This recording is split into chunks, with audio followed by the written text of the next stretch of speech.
আপনাকে অসংখ্য ধন্যবাদ।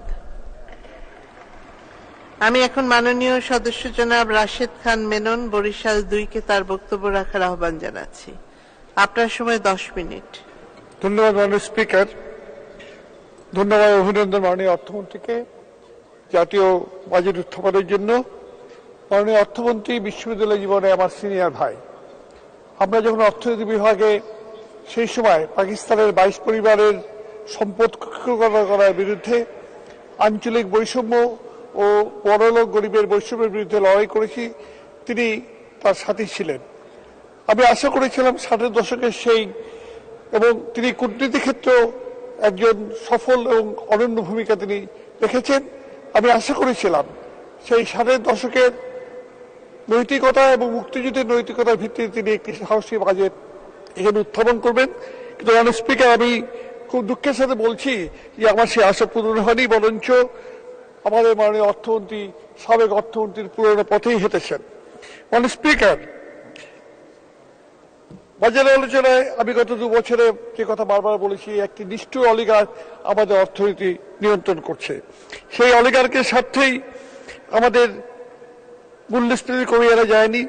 দ্রব্যমূল্যের খেলাফি ঋণের, দ্রব্যমূল্যের ঊর্ধ্বগতি, দুর্নীতি, অর্থ পাচার, ব্যাংকিং খাতে লুট, রাজ্য ও খেলাফি ঋণের বিশাল পাহাড় অর্থনীতিকে ভঙ্গুর অবস্থায় উপনীত করেছে।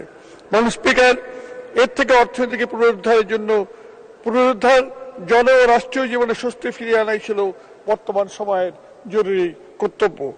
কিন্তু সেই লক্ষ্যে বাজেটে কোনো কার্যকর ব্যবস্থা দেখা যায়নি। মাননীয় স্পিকার, বাজেটে উল্লেখ করা হয়েছে আওয়ামী লীগের নির্বাচনী ইশতেহারের কথা, আমি কিন্তু তার কোনো মিল এখানে খুঁজে পাইনি। মাননীয় স্পিকার, বাজেটে মূল্যস্ফীতি সম্পর্কে বৈশ্বিক সংকটের কথা বলা হয়েছে, কিন্তু এই একই বৈশ্বিক পরিস্থিতিতে শ্রীলঙ্কা ও ভারত সেই মূল্যস্ফীতি কমিয়ে এনেছে কি, এবং বাংলাদেশ সেটা পারেনি। কেন পারেনি সে কথা বাজেটে কিন্তু উল্লেখ নাই। মাননীয় অর্থমন্ত্রী বাজেট উত্তর সংবাদ সম্মেলনে তিনি আমাদেরকে 6 মাসের মধ্যে মূল্যস্ফীতি কমিয়ে আনার আশা দিয়েছেন। আমরা ধৈর্য ধরে অপেক্ষা করব। আমি প্রস্তাব করছি যে 6 মাস পরে এই সংসদে এই মূল্যস্ফীতির বিষয়ে যেন আমরা একটি পূর্ণাঙ্গ বিতর্ক অনুষ্ঠানের ব্যবস্থা করি। মাননীয় অর্থমন্ত্রী যেন সেখানে তার পূর্ণাঙ্গ বক্তব্য আমরা যেন অংশগ্রহণ করতে পারি।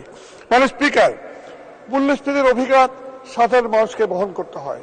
এই উচ্চ মূল্যের কারণে মানুষ এখন সঞ্চয় ভেঙে তার সংসারের খরচ মেটাচ্ছে, তাদের খাদ্য তালিকার জিনিসপত্র কমিয়ে আনছে। এই বাস্তবতার আলোকেই মাননীয় অর্থমন্ত্রী তিনি কিছু আমদানি করা নিত্য প্রয়োজনীয় জিনিসের উপরে শুল্ক কমিয়ে দিয়েছেন। এই জন্য তাকে ধন্যবাদ। এবং এই ইতিবাচক পদক্ষেপ যদি বাজারে প্রভাব ফেলতে পারত তাহলে খুব খুশি হতাম। কিন্তু মাননীয় স্পিকার, আমরা দেখেছি এর কোনো প্রভাব বাজারে নেই, বরঞ্চ উল্টো বাজার সিন্ডিকেট সে আগের মতোই দ্রব্যমূল্য নিয়ে খেলা করছে, মানুষকে তার শিকারে পরিণত করছে। সরকার স্বীকার করছেন যে সিন্ডিকেট রয়েছে, কিন্তু সেই সিন্ডিকেট ভাঙার কোনো উদ্যোগ আমরা কিন্তু দেখি না।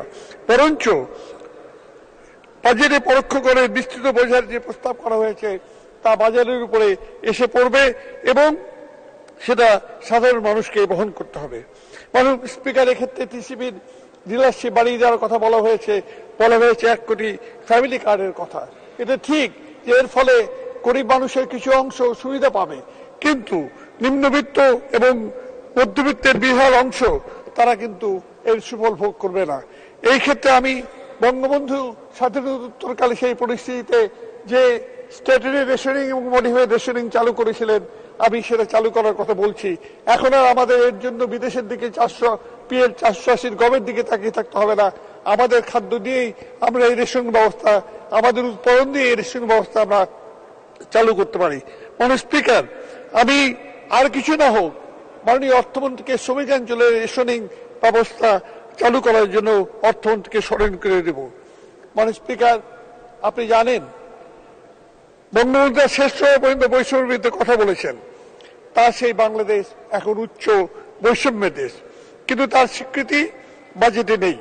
সরকারি পরিসংখ্যান মতেই দেশের উপরে 10 ভাগের হাতে বাংলাদেশের সম্পদের 41 ভাগ কেন্দ্রীভূত, আর নিচে 10 ভাগের হাতে রয়েছে 1.31 ভাগ মাত্র। নিউ ইয়র্কের গবেষণা প্রতিষ্ঠান ওয়েলথেক্সের হিসাব অনুযায়ী বাংলাদেশ এখন ধনী উৎপাদনে পৃথিবীর নেতৃস্থানে। বাংলাদেশ ব্যাংকের পরিসংখ্যান অনুযায়ী 2023 সালের শেষ ভাগে কোটিপতি ব্যাংক অ্যাকাউন্টের সংখ্যা দাঁড়িয়েছে 1,13,586 কোটি 586, যেটি মাত্র 2000 সালে ছিল 3,442টি। ওই হিসাব অনুযায়ী এই কোটিপতিদের 1 ভাগ ব্যাংকের মোট আমানতের 43.45 ভাগের মালিক। একথা বলা হয়ে থাকে বাংলাদেশের এই অবাক করা ধনী উৎপাদনে ঈর্ষান্বিত না হয়ে এটাকে ভালোভাবে নেওয়া উচিত। এই ধনী নিচের দিকে ট্রিকল ডাউন করবে। কিন্তু মানুষ স্পিকার, এই যুক্তি গ্রহণ করা যেত যদি এই সম্পদ দেশে বিনিয়োগ হতো, কিন্তু এই সম্পদ দেশে বিনিয়োগ না হয়ে বিনিয়োগ হচ্ছে দেশের বাইরে। মার্কিন ফাইন্যান্সিয়াল ইন্টিগ্রিটি ইনস্টিটিউশন দেখিয়েছে যে বছরে $7 বিলিয়ন বাংলাদেশ থেকে পাচার হয়ে যাচ্ছে। মানে স্পিকার, এই বিনিয়োগ হচ্ছে কানাডার বেগমপাড়ায়, মালয়েশিয়ার সেকেন্ড হোমে, সিঙ্গাপুর, দুবাইয়ের আধুনিক শপিং মল, রিয়েল এস্টেটের হুন্ডি ব্যবসায়। এই টাকার লভ্যাংশ দেশে ফিরিয়ে আনা যাচ্ছে না। পাচারকৃত টাকা ফিরিয়ে আনা কোনো উদ্যোগ নাই। অথচ প্রবাসীরা বিদেশে হাড়ভাঙা খাটুনি করে যে আয় দেশে পাঠায়, তার উপর কর বসানো হচ্ছে। তাদের বিদেশ যাত্রা নিয়ে হাজার হাজার কোটি টাকা হাতিয়ে নেওয়া হচ্ছে। মানে স্পিকার, এই অর্থ সম্পদ উপার্জনের অন্যতম মাধ্যম হচ্ছে ব্যাংক থেকে টাকা নিয়ে তা ফেরত না দেওয়া। ব্যাংক লুট ও দুর্নীতি। 2009 সালে 22,481 কোটি টাকার খেলা ফিরিয়ে এখন 1,82,000 কোটি টাকা। পুরো তফসিলীকরণে অবলম্বন ধরলে পরিমাণ 4 থেকে 5 লাখ কোটি টাকা দাঁড়াবে। মানে স্পিকার, আপনাকে স্মরণ করিয়ে দিতে চাই, 2019 সালে সাবেক অর্থমন্ত্রী যখন বিশেষ গোষ্ঠীর স্বার্থে খেলাফি ঋণ পুরো তফসিলের ক্ষেত্রে ডাউন পেমেন্ট 30 ভাগ থেকে 2 ভাগে নামিয়ে আনেন, তখন এতে আপত্তি জানিয়ে আপত্তি করতে আমার দেওয়া 68 বিধির নোটিশ আপনি আলোচনা করতে দেন নাই। সেদিন অর্থমন্ত্রী বলেছিলেন আর 1 টাকাও খেলাফি ঋণ বাড়বে না, কিন্তু কেবলমাত্র এই বছরের প্রথম প্রান্তিকে 36,000 কোটি টাকার উপরে খেলাফি ঋণ বেড়েছে। আর পুরোটার কথা আগেই বলেছি। মানে স্পিকার, সেদিন এই বিষয়ে আলোচনা হলে সংসদ এর বিবেক অন্তত পরিষ্কার থাকতো। এখন আমরা নই কেবল, একজন শিল্প উদ্যোক্তা সংসদ সদস্য টেলিভিশনে বলেছেন 4-5 জন লোক ব্যাংকগুলোকে ফোকলা করে দিয়েছে। আর ব্যাংকের নৈরাজ্য লুট বন্ধ করতে বাংলাদেশ ব্যাংক যে তগলকি ব্যবস্থা নিচ্ছে, তাতে আমরা লক্ষ্য করে দেখছি যারা পরিচালনা পরিষদ থাকে সেগুলো বাতিল হচ্ছে। কি যে পরিচালকরা ব্যাংক লুট করছে তাদের কোনো শাস্তির ব্যবস্থা সেখানে আমরা দেখছি না। মাননীয় স্পিকার, আমি এই প্রসঙ্গে দেশের সর্বগ্রাসী দুর্নীতি সম্পর্কে আপনার দৃষ্টি আকর্ষণ করতে চাই। বিএনপি আমলে বাংলাদেশ দুর্নীতিতে 5 বার চ্যাম্পিয়ন হয়েছে। তার বিরুদ্ধে আমরা লড়াই করেছি। মাননীয় স্পিকার, এই দুর্নীতি দুর্বৃত্তনের বিরুদ্ধেই আমরা 14 দলের কর্মসূচি নিয়ে আন্দোলন করেছিলাম। সেই সময় আমি বিভিন্ন লেখায় দেখিয়েছিলাম দুর্নীতি বন্ধ করতে পারলেই আমাদের প্রবৃদ্ধি 2.5 ভাগ বৃদ্ধি পেত। কিন্তু বিএনপি আমলের দুর্নীতির সূচকের থেকে শীর্ষস্থান থেকে সেই কলঙ্ক থেকে আমরা মুক্তি পেয়েছি ঠিকই, কিন্তু এখনো আমরা সেই সূচকে শীর্ষ 10-এর মধ্যে রয়েছি। বরং রাষ্ট্রীয় ক্ষমতার অপব্যবহার করে দুর্নীতি সম্পত্তি যে চিত্র বেরিয়ে আসছে তা দেশের ভাবমূর্তি কেবল নয়, সরকারি বিভিন্ন প্রতিষ্ঠান সম্পর্কে জনমনে অনাস্থা সৃষ্টি করছে। একথা এখন আর অস্বীকার করার উপায় নাই যে সাবেক পুলিশ প্রধান ও সেনা প্রধানের দুর্নীতি চিত্র হিমশৈলের, অর্থাৎ আইসবাগের টিপ অফ আইসবাগ মাত্র, ক্ষুদ্র পরিভাগ মাত্র। এখনো বিশেষ ব্যবস্থা গ্রহণ করে দুর্নীতি বিস্তার রোধ করা না গেলে হিমশৈলের ধাক্কায় দেশের উন্নয়ন অগ্রগতির সলিল সমাধি হবে। কিন্তু দুর্ভাগ্য হলো মাননীয় স্পিকার, আমরা দেখলাম বরং এখানে পুলিশ স্টেশন থেকে সাংবাদিকদের দুর্নীতির খবর প্রকাশ করার জন্য ধমক দেওয়া হয়েছে। অনেক মন্ত্রী এই তথ্যগুলোকে অনুমান ভিত্তিক বলে অভিহিত করছেন, ডিফেন্ড করছেন। মানে স্পিকার, আমি এই প্রসঙ্গে দুর্নীতি বিরোধী অভিযানে চীনের উদাহরণ আনবো। সেখানে পলিট ব্যুরোর সদস্যকে পদচ্যুত করে যাবজ্জীবন কারাদণ্ড দেওয়া হয়েছে। ভিয়েতনামের বিলিয়নিয়ার ব্যাংকারকে মৃত্যুদণ্ড দেওয়া হয়েছে। আমি সে পর্যন্ত যাব না। আমি কেবল বলবো দুর্নীতির এই মহোৎসব বন্ধ করতে এখনই বিশেষ কমিশন গঠন করে দুর্নীতিবাজদের বিরুদ্ধে বিচার করা হোক, তাদের অর্থ সম্পদ বাজেয়াপ্ত করা হোক এবং কঠিনতম শাস্তি দেওয়া হোক। ঋণ খেলাপি অর্থ আত্মসাৎকারের জন্য ট্রাইব্যুনাল গঠন করা হোক। মাননীয় স্পিকার, আমি জানি উন্নয়নের বেদনা আছে, কিন্তু সেই বেদনা যদি চোখের সামনে দেশের সম্পদ লুট করা হয় তখন সেটা গ্রহণ করা যায় না। ওই লুটে টাকাকে সাদা করতে অর্ধেক কর দিয়ে সদুপায়ে অর্জিত অর্থের চেয়ে অর্ধেক কর দিয়ে সাদা করার প্রস্তাব করা হয়, সেটা সততার জন্য তিরস্কার এবং অসততার জন্য পুরস্কারে সামিল হয়ে দাঁড়ায়। 2 মিনিট মাননীয় সদস্য। ধন্যবাদ। মাননীয় স্পিকার, এই পক্ষে যে সকল যুক্তি দেওয়া হয়েছে তা কেবল অসারই নয়, এই প্রসঙ্গে সরকারের অতীত অবস্থানের বিপরীত। খালেদা জিয়ার জন্য যেটা অনৈতিক, বর্তমানেও সেটা অনৈতিক।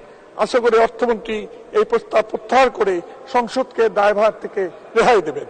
মাননীয় স্পিকার, বিভিন্ন খাতের বরাদ্দ হিসেবে শিক্ষা স্বাস্থ্য খাতের বরাদ্দ টাকার অঙ্কে বেড়েছে, কিন্তু জিডিপির শতকরা হাতে নয়। বঙ্গবন্ধু বলেছিলেন শিক্ষা খাতে বিনিয়োগ সর্বশ্রেষ্ঠ বিনিয়োগ, অথচ এই বিনিয়োগ এখন নাই, বরং শিক্ষা ক্ষেত্রে আমরা সাম্প্রদায়িক মৌলবাদের আক্রমণে ক্রমশ পিছু হচ্ছি। সামাজিক খাতে বরাদ্দ বেড়েছে, কিন্তু আমি বহুবার বলেছি এখানে শুভঙ্করের ফাঁকি রয়েছে। সরকারি পেনশন স্কিম, সঞ্চয়পত্রের সুদ ও মুক্তিযুদ্ধের ভাতাও সামাজিক নিরাপত্তা অন্তর্ভুক্ত। মাননীয় স্পিকার, এই বাজেট সেশনের আগেই আমরা একজন সংসদ সদস্যের নৃশংস খুনের ঘটনা জেনেছি, কিন্তু তার দেহাবশেষ না পাওয়ায় শোক প্রস্তাব দিতে পারেনি। কিন্তু এই খুনের ঘটনাকে কেন্দ্র করে দক্ষিণ পশ্চিমাঞ্চলের স্বর্ণ মাদক চোরাচালান নিয়ে অপরাধ জগতের যে চিত্র বেরিয়ে আসছে, সে খবর প্রকাশিত হচ্ছে, তাতে সংসদ সদস্য এবং সংসদের ভাবমূর্তি নষ্ট হচ্ছে। মাননীয় স্পিকার, এই বিষয়টি এখনই আরো বেশি ক্ষতি করে রাখার কেবল খুনের হিসেবে নয়, এই বিষয়গুলো আমাদের দেখতে হবে। নিজেদের আত্মসমাজের আত্মশুদ্ধি সাহস নিয়ে যদি আমরা এগোতে পারি, তাহলেই কেবল মাননীয় প্রধানমন্ত্রীর স্মার্ট বাংলাদেশ গড়া যাবে, অর্থমন্ত্রীর বাজেট বক্তৃতার শিরোনাম অর্থপূর্ণ হবে। মাননীয় স্পিকার, আমি এখন নদীর কথা বলবো। তিস্তার চুক্তি 1.5 দশক ধরে অধরে রয়ে গেছে। মাননীয় প্রধানমন্ত্রী ভারত সফরে ভারতের তিস্তার পানি প্রবাহ বৃদ্ধি ও সংরক্ষণে ব্যবস্থাপনার সহযোগিতার কথা বলেছে, কিন্তু তিস্তার পানি চুক্তি কোথায় গেল সেটা আমরা জানি না।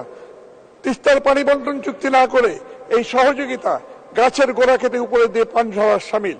ওই সফরে গঙ্গার চুক্তি নবায়নের কথা এসছে, তার জন্য ধন্যবাদ, কিন্তু ওই চুক্তিতে গঙ্গার মাননীয় সদস্য কয় মিনিট? 2 মিনিট। জি, শেষ করুন। মানে ওই পাওয়াবিক সংকোচ থেকে খাল কেটে গঙ্গা প্রভাবিতের যে বিষয়টি ছিল তা 30 বছরে বাস্তবায়ন হয়নি, বরঞ্চ এখন ফারাক্কার উপরে আরেকটি ব্যারেজ তৈরির কথা এসছে। মানে স্পিকার, মাননীয় প্রধানমন্ত্রী সংসদে তিস্তা মহাপরিকল্পনার কথা বলেছেন, কিন্তু বাজেটে তার জন্য কোনো বরাদ্দ নাই। বাজেট বরাদ্দের প্রতিটি ক্ষেত্রে রংপুর বিভাগ বঞ্চিত হয়েছে।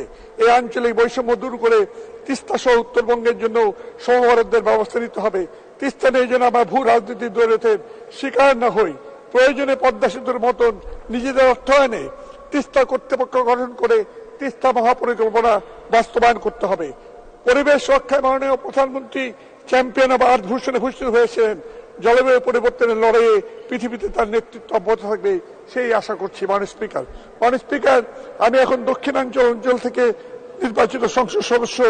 সেইখানে পদ্মা সেতু আমাদের অর্থনীতিকে এগিয়ে নেওয়ার ক্ষেত্রে বিশাল ভূমিকা পালন করবে, কিন্তু ভোলা থেকে গ্যাস যদি না আনতে পারি এবং ঢাকা থেকে যদি কুয়াকাটা পর্যন্ত, ভাঙ্গা থেকে কুয়াকাটা পর্যন্ত যদি 6 লেনের রাস্তা না হয়, তাহলে সেই অর্থনৈতিক অগ্রগতি থমকে দাঁড়াবে। আবার বাড়িরপাড়া উপজেলার সন্ধ্যা নদীর উপরে সেতু নির্মাণ, এটি একটি জরুরি বিষয় হয়ে দাঁড়িয়েছে। কেবল তাই নয় মাননীয় স্পিকার, আজকে দক্ষিণাঞ্চলের সমস্ত জেলাগুলোকে আজকে এই ঝুন্নিয়ার রেমালে যে আঘাত এসছে, তাতে মাছের ঘেরে যে ক্ষতি হয়েছে, গরুর খাবারের এবং পোলট্রির যে ক্ষতি হয়েছে, তার ক্ষতিপূরণের জন্য ব্যবস্থা নেওয়ার জন্য আমি মাননীয় প্রধানমন্ত্রী এবং পানি সম্পদ মন্ত্রী, দুর্যোগ ব্যবস্থাপনা মন্ত্রীর দৃষ্টি আকর্ষণ করছি। মাননীয় স্পিকার, আমি আমার কথা না বাড়িয়ে আমি কেবল এই কথা বলে শেষ করব। বাংলাদেশ এগিয়ে চলেছে, বাংলাদেশ এগিয়ে যাবে, তবে নিশ্চিত হবে দুর্নীতি, দুর্বৃত্তায়ন, অর্থনৈতিক নৈরাজ্য, ব্যাংক লুট, সেগুলোকে দূর করতে পারলেই কেবল আমরা এগিয়ে সম্ভব করতে পারবো। আপনাকে অসংখ্য ধন্যবাদ মাননীয় স্পিকার। ধন্যবাদ। ধন্যবাদ মাননীয় সদস্য। আমি এখন